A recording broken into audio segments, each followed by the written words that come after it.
Hi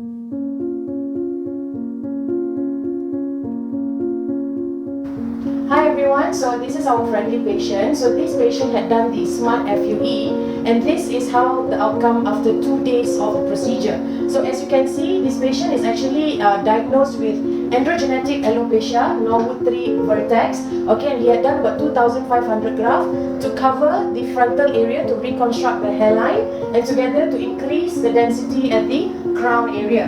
So this patient is feeling good. Okay, he's not feeling any sickness or anything. And so how are you feeling? Feeling with great. your procedure? How do you feel regarding on your procedure?